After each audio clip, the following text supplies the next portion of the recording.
ಯಲ್ಲಾಪುರದ ಹೆದ್ದಾರಿ ಗುಳ್ಳಾಪುರ ಬಳಿ ನಡೆದಂತಹ ಅಪಘಾತದಲ್ಲಿ ತರಕಾರಿ ಲಾರಿ ಪಲ್ಟಿಯಾಗಿ ಈಗ ಬರ್ತಿರೋ ಮಾಹಿತಿ ಪ್ರಕಾರ 10 ಜನರ ದುರ್ಮರಣವಾಗಿದೆ. 9 ಆಗಿತ್ತು, 17 ಜನ ಹಾಸ್ಪಿಟಲಲ್ಲಿದ್ದರು. ಅದರಲ್ಲಿ ತುಂಬ ಜನಕ್ಕೆ ಗಂಭೀರ ಸ್ವರೂಪದ ಗಾಯವಾಗಿತ್ತು. ಆಗಲೇ ನಮ್ಮ ಪ್ರತಿನಿಧಿ ಹೇಳಿದರು ಈ ಸಾವಿನ ಸಂಖ್ಯೆ ಜಾಸ್ತಿ ಆಗುವ ಸಾಧ್ಯತೆ ಇದೆ ಅಂತ. ಅದರ ಪ್ರಕಾರ ಈಗ ಸಾವಿನ ಸಂಖ್ಯೆ 10ಕ್ಕೆ ಏರಿಕೆಯಾಗಿದೆ. 9 ಜನರ ಶವವನ್ನು ಈಗಾಗಲೇ ಹೊರ ತೆಗೆದಿದ್ದಾರೆ ಆ ಲಾರಿ ಅಡಿಯಿಂದ. ಲಾರಿಯಲ್ಲೇನೋ ಒಂದು 30 ಜನ ಪ್ರಯಾಣ ಮಾಡ್ತಾಯಿದ್ರು. ಅದರಲ್ಲಿ 17 ಜನ, ಈಗ 19 ಅಂತಿದ್ದಾರೆ ಗಾಯಾಳುಗಳ ಸಂಖ್ಯೆ. ಇವರೆಲ್ಲರನ್ನೂ ಕೂಡ ಯಲ್ಲಾಪುರ ಸರ್ಕಾರಿ ಆಸ್ಪತ್ರೆಗೆ ದಾಖಲು ಮಾಡಲಾಗಿದೆ. ವೇಗದಲ್ಲಿ ಬರುವಾಗ ಪಲ್ಟಿಯಾಗಿದೆ ಲಾರಿ, ವಿದ್ಯುತ್ ಕಂಬವೊಂದಕ್ಕೆ ಡಿಕ್ಕಿ ಹೊಡೆದಿದೆ ಅಂತಕ್ಕಂಥದ್ದು ಮಾಹಿತಿ.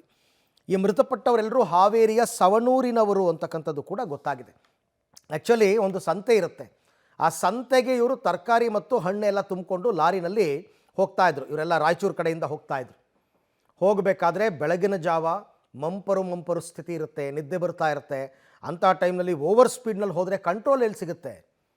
ಲಾರಿ ಡ್ರೈವಿಂಗ್ ಇದೆಯಲ್ಲ, ತುಂಬ ಡೇಂಜರಸ್ ಡ್ರೈವಿಂಗ್ ಅದು. ಬಸ್ ಓಡಿಸ್ದಂಗಲ್ಲ, ಬಸ್ಸು ಸುಲಭ, ಲಾರಿ ಬ್ಯಾಕ್ ನಿಮಗೆ ಇಟ್ಸ್ ಬ್ಯಾಲೆನ್ಸ್ ಸಿಗಲ್ಲ.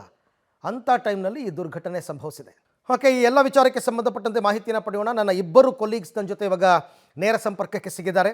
ಘಟನಾ ಸ್ಥಳದಿಂದ ನನ್ನ ಕೊಲೀಗ್ ನವೀನ್ ಸಾಗರ್ ಮತ್ತು ಆಸ್ಪತ್ರೆಯಿಂದ ನನ್ನ ಕೊಲೀಗ್ ಸುನಿಲ್ ಇಬ್ಬರು ಕೂಡ ಸಂಪರ್ಕದಲ್ಲಿದ್ದಾರೆ.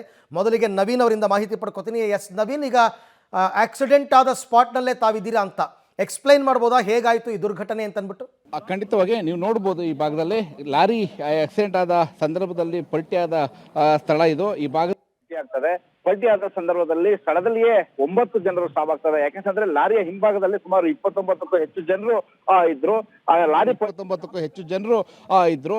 ಲಾರಿ ಪಲ್ಟಾದ ಅವಾಗ 9 ಜನರ ಸಾವಾಗ್ತದೆ. ಅದರ ನಂತರದಲ್ಲಿ ಏನು ಉಳಿದವರನ್ನ ರಕ್ಷಣೆ ಮಾಡಿ ಆಸ್ಪತ್ರೆಗೆ ಕರ್ಕೊಂಡು. ಇನ್ನು ನಾನು ನಿಮ್ಗೆ ಜನರನ್ನು ಕೂಡ ಮಾತಾಡ್ತೀನಿ, ಯಾಕಂದ್ರೆ ರಕ್ಷಣೆ ಮಾಡಿದವರು ಕೂಡ ಕ್ರೇನ್ ನ ಚಾಲಕ ಕೂಡ ಇಲ್ಲ ಇದ್ದಾರೆ, ಅವ್ರನ್ನು ಕೂಡ ಮಾತಾಡಿಸ್ತೇನೆ. ಸರ್, ಏನೇನಾಯ್ತು ಅಂತ ಹೇಳಿ ಈ ಭಾಗದಲ್ಲಿ ಆಗಿದ್ದು? ಸರ್, ನಮಗೆ ಬೆಳಗ್ಗೆ 4 ಗಂಟೆಗೆ ಪೊಲೀಸರು ಕಾಲ್ ಮಾಡಿದ್ರು, ಇಂಥ ಗಾಡಿ ಇಲ್ಲಿ ಲಾರಿ ಒಂದು ಪಲ್ಟಿ ಆಗತ್ತೆ ಅಂತ ಹೇಳಿ. ಅದರೊಳಗೆ 30 ಮಂದಿ ಸಿಕ್ಕೊಂಡಿದ್ದಾರೆ ಅಂತ ಹೇಳಿದ್ರು. ನಾವಿಲ್ಲಿ ಇಮಿಡಿಯೇಟ್ಲಿ ಯಲ್ಲಾಪುರಿಂದ ಎಲ್ಲ ಇಲ್ಲಿ ಈ ಸ್ಪಾಟಿಗೆ ಬಂದಾದ್ಮೇಲೆ ಇಲ್ಲಿ ನೋಡಿದ್ರೆ ಗಾಡಿಯಲ್ಲಿ ಗಾಡಿಯಲ್ಲಿ 9 ಮಂದಿ ಸತ್ತೋಗಿದ್ರು ಇಲ್ಲಿ ಸ್ಪಾಟ್ ಒಳಗೆ.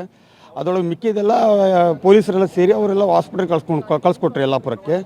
ಆಮೇಲೆ ಒಬ್ಬ ಗಾಡಿ ಅಡಿಯೊಳಗಿದ್ದ ಜೀವಂತಿದ್ದ, ಅವನಿಗೆ ನಾವು ಕ್ರೇನ್ ಮುಖಾಂತರ ಅವ್ರಿಗೆ ಎಬ್ಸಿ ಅದು ಹೊರಗೆ ತೆಗೆದಿರು. ಅವನಿಗೆ ತೆಗ್ದು ಆಂಬುಲೆನ್ಸ್ ಹಾಕಿ ಕಳಿಸ್ಕೊಟ್ರು ಅವರಿಗೆ.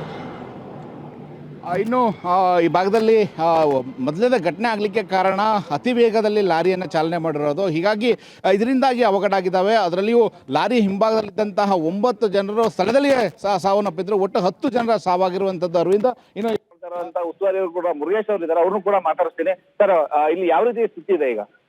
ಸರ್, ಈಗ ಏನಾಗಿದೆ ಕೇಳಿದ್ರಿ, ಇಷ್ಟು ದಿನ ತುಂಬಾ ರಸ್ತೆ ಇಷ್ಟು ಜನಸಾಮಾನ್ಯರು ನಮ್ಮ ಮೇಲೆ ತಿರುಗಿ ಬಿದ್ದಿದ್ರು, ನೀವು ರಸ್ತೆ ಹಾಳಾಗಿದೆ, ನಿಮ್ ರಸ್ತೆ ದುರಸ್ತಿ ಮಾಡ್ಕೊಡಿ ಅಂತ. ಆ ರೀತಿಯಾಗಿ ಏನಾಗಿದೆ, ಈ 32 ಕಿಲೋಮೀಟರ್ 33ರಿಂದ 64ವರೆಗೆ 2 ಜನರಿಗೆ ಏಜೆನ್ಸಿ ಆಗಿದೆ. 33ವರೆಗೆ 2 ಜನರಿಗೆ ಏಜೆನ್ಸಿ ಆಗಿದೆ. 33ರಿಂದ 48ರವರೆಗೆ ಇಬಾ ಕನ್ಸ್ಟ್ರಕ್ಷನ್ ಅನ್ನೋರಿಗೆ ಏಜೆನ್ಸಿ ಆಗಿದೆ. 48ರಿಂದ 64ರವರೆಗೆ NB ಹಿರೇಮಠ ಅನ್ನೋರಿಗೆ ಕಾಮಗಾರಿ ಏಜೆನ್ಸಿ ಆಗಿದೆ. ಅದಾದ ನಂತರ ಕಾಮಗಾರಿ ಚಾಲೂ ಆಗಿದೆ. ಯಾವ ರೀತಿ? ಯಾಕೆಂದರೆ ಈಗ ಈ ಭಾಗದಲ್ಲಿ ಹೆದ್ದಾರಿ ಕಾಮಗಾರಿಗಳು ನಡೀತಾ ಇತ್ತು. ಒಂದು ಕಡೆ ಭಾಳಷ್ಟು ಕಡೆ ಸರಿ ಮಾಡಲಾಗಿದೆ, ಇನ್ನೂ ಕೂಡ ಹೊಂಡ ಗುಂಡಿಗಳು ಇದ್ದಾವೆ.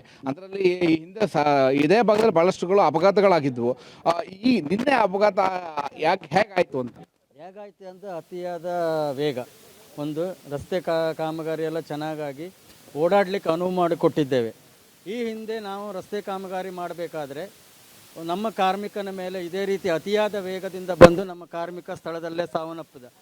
ಆ ಹೆದರಿಕೆಯಿಂದ ಲೇಬರೆಲ್ಲ ತಾವು ಯಾವ ಕೆಲಸಕ್ಕೆ ನಾವು ಬರೋದಿಲ್ಲ ಅಂಥೇಳಿ ಎಲ್ಲ ಬಿಟ್ಟು ಹೋಗಿ ಅರ್ಧಕ್ಕೆ ಒಂದು ನಿನ್ನೆಯಿಂದ ಕಾಮಗಾರಿಯನ್ನು ಚಾಲೂ ಮಾಡಿದ್ದು. ಚಾಲೂ ಮಾಡಿದ ತಕ್ಷಣ ಈ ರೀತಿ ಅವಘಡ ಆಯಿತು. ಅದಕ್ಕಾಗಿ ಮತ್ತು ನಾವು ಈಗ ಏನಾಗಿದೆ ಕೇಳಿದರೆ, ನಾನು ರಸ್ತೆ ಕಾಮಗಾರಿ ಮಾಡಬೇಕಾದ್ರೆ ಜೀವ ಕೈಯಲ್ಲಿ ಇಟ್ಕೊಂಡು ನಾವು ಕೆಲಸ ಮಾಡ್ತಾ ಇದ್ದೇವೆ. ಈ ನಮಗೆ ಯಾವುದೇ ರಕ್ಷಣೆ ಇಲ್ಲ. ನಾವು ಜೀವಕ್ಕೆ ಹೆದರಿ ಎಲ್ಲಿ ಲಾರಿ ಬಂದು ಕೂತದ ಅಂತ ಹೇಳ್ಕೊಂಡೇ ನಾವು ಕೆಲಸ ಮಾಡ್ತಾ ಇದ್ದೇವೆ. ಈಗಾಗಲೇ ನಾವು ನಮ್ಮ ಇಲಾಖೆ ವತಿಯಿಂದ ಹಾಗೂ ಗುತ್ತಿಗೆದಾರರ ವತಿಯಿಂದ ಓಕೆ, ಇನ್ನು ಇಲ್ಲಿಂದ ನಾವು ಜಿಲ್ಲಾಧಿಕಾರಿಗಳಿಗೆ ಆಸ್ಪತ್ರೆಯಿಂದ ಸಿಗ್ತಾ ಇರ್ತಕ್ಕಂಥ ಅಪ್ಡೇಟ್ಸ್ ಏನು? ಅರವಿಂದ, ಬೆಳಗ್ಗೆ 6 ಜನರನ್ನ ಗಾಯಾಳುಗಳನ್ನ ಕಿಮ್ಸ್ ಆಸ್ಪತ್ರೆಗೆ ತರಲಾಗಿರುವಂಥದ್ದು. ಸದ್ಯ ತುರ್ತು ನಿಗಾ ಘಟಕದಲ್ಲಿ ಕಿಮ್ಸ್ ಆಸ್ಪತ್ರೆಯಲ್ಲಿ ಒಂದು ಚಿಕಿತ್ಸೆಯನ್ನ ನೀಡಲಾಗ್ತಾ ಇದೆ ಮತ್ತು ಓರ್ವ ವ್ಯಕ್ತಿ ಮಾರ್ಗ ಮಧ್ಯೆ ಮೃತಪಟ್ಟ ಮಾಹಿತಿ ಈಗ ಲಭ್ಯ ಆಗಿರುವಂಥದ್ದು. ಈ ಬಗ್ಗೆ ಕಿಮ್ಸ್ ಆಡಳಿತ ಮಂಡಳಿ ಸ್ಪಷ್ಟಪಡಿಸಬೇಕಾಗಿರುವಂಥದ್ದು. ಇಲ್ಲಿ ಮತ್ತೊಂದು ದೃಶ್ಯಗಳಲ್ಲಿ ನಿಮಗೆ ತೋರಿಸ್ತೇನೆ. ಈಗಾಗಲೇ ಈಗ ಗಾಯಾಳುಗಳಾಗಿರ್ಬೋದು, ಮೃತಪಟ್ಟರ ಕುಟುಂಬಸ್ಥರು ಒಂದು ಕಿಮ್ಸ್ ಆಸ್ಪತ್ರೆಯ ಬಳಿ ಬರ್ತಾ ಇರುವಂಥದ್ದು. ಒಳಗಡೆ ವಿಶೇಷ ಘಟಕದ ಮೂಲಕ ಗಾಯಾಳುಗಳಿಗೆ ಒಂದು ಚಿಕಿತ್ಸೆಯನ್ನು ನೀಡಲಾಗ್ತಾ ಇದೆ.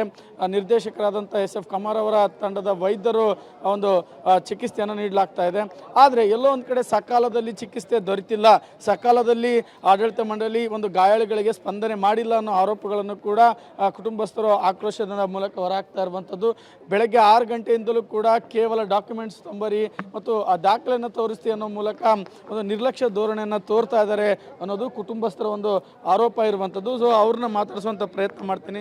ಸರ್, ಬೆಳಗ್ಗೆನೆ ಕರೆದುಕೊಂಡು ಬಂದಿದ್ದೀರಿ, ಚಿಕಿತ್ಸೆ ನೀಡಲು ಏನು ಹೇಳ್ತಾ ಇದ್ದಾರೆ?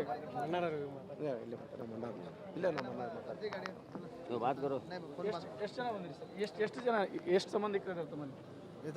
ಹಲೋ, ಒಂದು ಕಿಮ್ಸ್ ಆಡಳಿತ ಒಂದು ರೀತಿಯ ನಿರ್ಲಕ್ಷ್ಯ ಧೋರಣೆ ತೋರ್ತಾ ಇದೆ ಅನ್ನೋದು ಇಲ್ಲಿನ ಒಂದು ಆರೋಪ ಆಗಿರುವಂಥದ್ದು. ಸದ್ಯ 6 ಜನರ ಗಾಯಗಳಿಗೂ ಕೂಡ ಚಿಕಿತ್ಸೆ ನೀಡಲಾಗ್ತಾ ಇರುವಂಥದ್ದು. ಅರವಿಂದ್, ಓಕೆ, ಬಟ್ ನಿರ್ಲಕ್ಷ್ಯ ಧೋರಣೆ ಯಾಕೆ ಅಂತ ನಂಗೆ ಅರ್ಥ ಆಗ್ತಾ ಇಲ್ಲ ಸುನಿಲ್.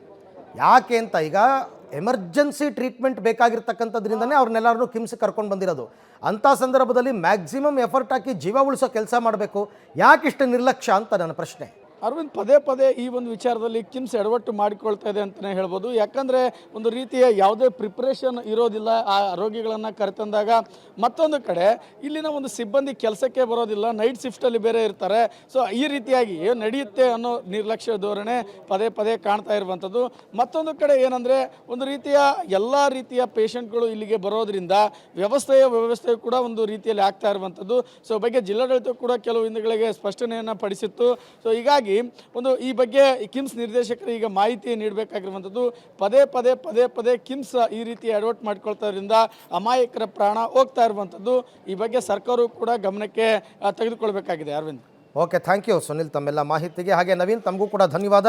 ಒಟ್ಟಾರೆ ಇವತ್ತು ಬೆಳಗ್ಗೆನೇ ಒಂದು ರೀತಿ ಬರೀ ಕೆಟ್ಟ ಸುದ್ದಿಗಳೇ ಬಂತು. ಅಪಘಾತ ಅಂತ. ಇಲ್ಲಿ ಇದೊಂದು 10 ಜನ ಆಯಿತು ಮೃತಪಟ್ಟಿದ್ದು. ಅಲ್ಲಿ ರಾಯಚೂರಿನಲ್ಲಿ ಒಂದು 4 ಜನ ಮೃತಪಟ್ಟಿದ್ದಾರೆ. ಒಟ್ಟು 14 ಸಾವುಗಳಾಗಿದೆ ಇವತ್ತು ಬೆಳಗ್ಗೆಯಿಂದ ಈ ಆಕ್ಸಿಡೆಂಟ್ ವಿಚಾರದಲ್ಲಿ.